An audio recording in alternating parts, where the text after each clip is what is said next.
As a big guy with an even bigger personality, Dwight Howard was everything the league wanted out of a superstar center back in the mid-2000s. He was entertaining both on and off the court, cracking jokes and putting smiles on even the toughest guys in the league. Meanwhile, his size and explosiveness really had us thinking we were watching a superhero go to work in the paint night after night in Orlando. But despite multiple defensive titles, several seasons leading the league in blocks and rebounds, and a championship trophy, the 8-time All-Star was left out of the NBA's 75th anniversary team. But why? Atlanta native Dwight David Howard II was born in 1985 to a family with strong ties to the world of sports and competition. His dad was the athletic director for Southwest Atlantic Christian Academy, while his mom had played college ball for Morris Brown College. Dwight was a special kid from the start. His mom had suffered through 7 miscarriages before Dwight was eventually born, and she never let him forget how lucky they were to have him. He started to take basketball seriously at the age of 9 and showed promise as a fast, agile, and athletic player at the point guard position. Before he graduated high school, Dwight shot up to 6'10" and was moved closer to the basket to make the most out of his crazy height. And that he did. He hadn't lost any of the agility or explosiveness that made him such a dangerous guard, and Dwight was able to develop his game and become a lethal threat in the paint. By his senior year, he was widely considered the best high school player in the country, and he wasted no time declaring for the 2004 NBA Draft. Orlando saw huge potential in the 18-year-old and selected him with the first pick. When Dwight touched down in Orlando, he was welcomed by a franchise that was not doing so well. They'd won 21 games the season before, and to make matters worse, they just waved goodbye to their only All-Star player, Tracy McGrady. But Dwight wasn't fazed, and he got to work immediately, averaging 12 points and 10 rebounds a game in his rookie season, breaking a number of NBA records in the process. He became the youngest player in NBA history to average 10 rebounds in a season, and also broke the record for most rebounds by a rookie in a single game, catching 20 boards. His importance to Orlando was clear. He started all 82 games his rookie year and would go 3 whole seasons without missing a single game. He helped them improve to a 36-win season and earned himself a spot on the all-rookie team as a starter. But Orlando still had a long way to go. That offseason, Howard worked with Magic coach Bill Hill, who helped Shaq develop into a formidable NBA talent over a decade ago. Going into the 05-06 season, Howard was not only beginning to play like Shaq, but Dwight looked like he'd actually eaten the former Orlando center whole. He added 20 pounds of muscle to his 6'10" frame and looked just about able to bully anyone. He averaged more rebounds, more points, and more blocks, and developed his game, becoming a more rounded center who could make an impact on both defense and offense. By his 3rd season, he'd become an all-star, averaging 17 points, 12 rebounds, and 2 blocks a game, and helped Orlando make their first playoff appearance since he signed for the organization. Despite getting swept by the Pistons in the first round, Dwight was a standout star. He led the league in rebounds, was second in field goal percentage, and his blocking was starting to become a serious problem for guys in the league. Orlando took time that offseason to restructure and signed Stan Van Gundy as their new head coach. That year, Dwight and Orlando had their best season to date, finishing 1 win shy of the franchise record. They finished number 1 in the conference for the first time in 12 years and went into the playoffs as a strong championship contender. On the way there, Dwight emerged as a franchise star. He earned his first All-Star starting role and competed in the 2007 dunk competition. At the time, the dunk contest had kinda lost its popularity and was often criticized for being boring and unoriginal.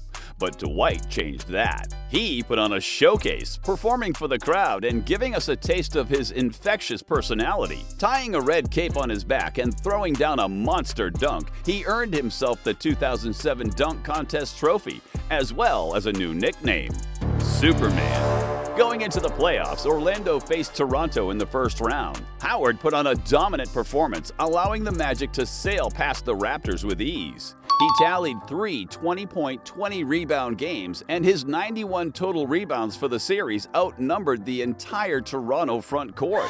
They eventually lost to the Pistons once again, but Dwight was named to his first All-NBA first team and earned a spot on the All-NBA defensive team too. Going into the '08 season, everybody knew Dwight Howard was going to be crazy. Superman helped Orlando fly into their second straight division title, finishing the season with 59 wins, one shy of the franchise record. They comfortably beat Philly in the first round and came back from a 3-2 deficit to beat the Celtics in the second. Now, only LeBron James and the Cavaliers stood in the way of an NBA Finals appearance. Howard had a playoff career-high 40 points and 14 rebounds in the deciding game of the series, leading Orlando to their first NBA Finals in 14 years. It was a Magic Lakers final, and Dwight impressed, putting up 21 rebounds and a Finals record 9 blocks in 3 games. But the Magic lost in overtime, and going into Game 5, they were down 3-1. The Lakers eventually beat Orlando, but Dwight had impressed everybody, becoming the youngest person ever to win NBA Defensive Player of the Year. They came back the next season with a third conference title, but couldn't make it past the Celtics in the Eastern Conference Finals. Dwight won back-to-back Defensive Player of the Year awards and became the first player in NBA history to lead the league in blocks and rebounds in the same season twice.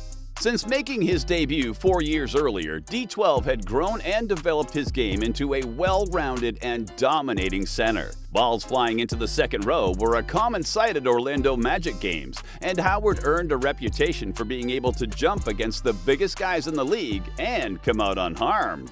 But cracks had started to form. He grew increasingly critical of the Orlando organization, claiming they weren't doing enough to build a championship contention team around him. Despite this, though, he still put on a masterclass on the court, scoring career-high numbers in points and field goal percentage. He won Defensive Player of the Year for the third time in a row, becoming the first NBA player to ever do so, and was a close second in that season's MVP award.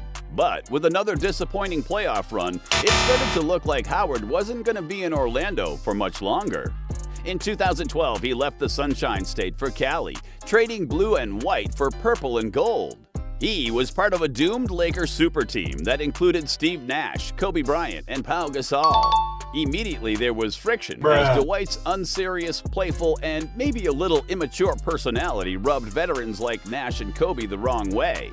As the team struggled to find form, Dwight became critical of Kobe, saying he shot too much, but still promised Lakers fans that he was going to come back and bring it as the playoffs approached. But a lingering back problem had taken its toll on Howard. Kobe was reportedly frustrated by Howard's decision to sit out games, but it was clear that the explosive powerhouse we'd seen in Orlando wasn't feeling 100%. The Lakers made the playoffs, but got swept by the Spurs in the first round. It was a humiliating end to a season that was anticipated to produce a ring.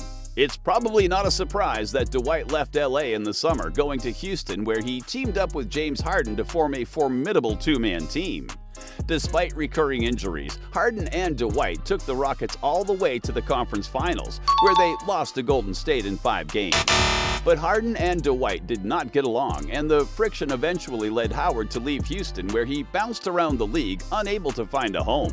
He showed flashes of that old Orlando center from time to time and was still more than capable of bullying NBA bigs in the paint. But it was obvious that he wasn't the same raw threat he had been almost a decade ago. In 2019, he landed back in LA, this time with LeBron James, and proved that he could still make a positive impact on his team. His role with the team was much more refined than it had been in the past. He was still a game-changing defender, and his offensive role was simplified to rebounding and looking for shooters. He showed an improved basketball IQ and played a backup role in the Lakers' 2019 championship run. Facing off against the Heat, Howard won his first and only NBA ring in Orlando, playing for LA. Despite his performance, though, he was traded to Philly before the start of the next season, and after a lackluster year where he averaged only 7 points and 8 rebounds, he was once again traded to LA. The Lakers had another strong side, and they hoped Dwight would be able to recapture some of that 2019 essence that had won them the ring last time. But LA failed to even make the playoffs, and for the second time in his career, he was part of a Lakers squad that disappointed. 2022 would be the last year Dwight Howard played NBA basketball. That summer, the 6'10 center was approached by the Taiwanese team Taoyuan Leopards, and they offered him over $1 million to play abroad. Howard accepted and is currently balling out in the T1 League, earning an All-Star appearance, spot on the All-Defensive and All-T1 first teams, as well as Most Valuable Import, all in his first season there. With all his success both at home and abroad, it's hard to imagine how a player as decorated as Dwight Howard wasn't selected for the 75th anniversary team. Maybe it was his repeated personal clashes with other All-Stars, or his tendency to disappear in big games. Maybe the problem was that we expected too much from the youngster.